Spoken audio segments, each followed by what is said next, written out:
suini, consumo di carne in calo di oltre il 7%, prezzi in caduta ed export in sofferenza. Insomma, una congiuntura che rischia di far chiudere decine di aziende. Angelo Pangrazio. Soffrono gli allevamenti di bovini e ancora di più quelli di suini. Comparto nel quale il Veneto è la quarta regione italiana per produzione, con 600.000 capi da ingrasso sui quali si stanno abbattendo il calo dei consumi di carne, la caduta dei prezzi, l'embargo russo, che a sua volta provoca l'arrivo nel nostro paese dell'eccedenza produttiva di Germania, Danimarca e Olanda. Il 4% della produzione europea che prima era mandato in Russia, oggi ce lo troviamo qui nelle nostre zone ed è difficile da sistemare.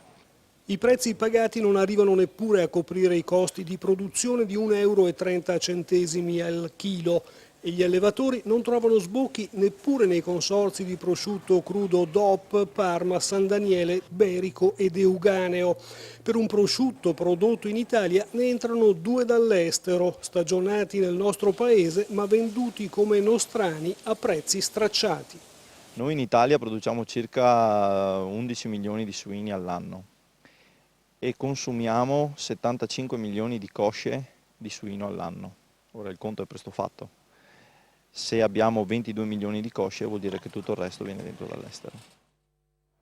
Scade oggi l'obbligo di percorrere le autostrade con le gomme invernali e le officine sono sommerse di lavoro. Maria Teresa Laudando e Marco Madini.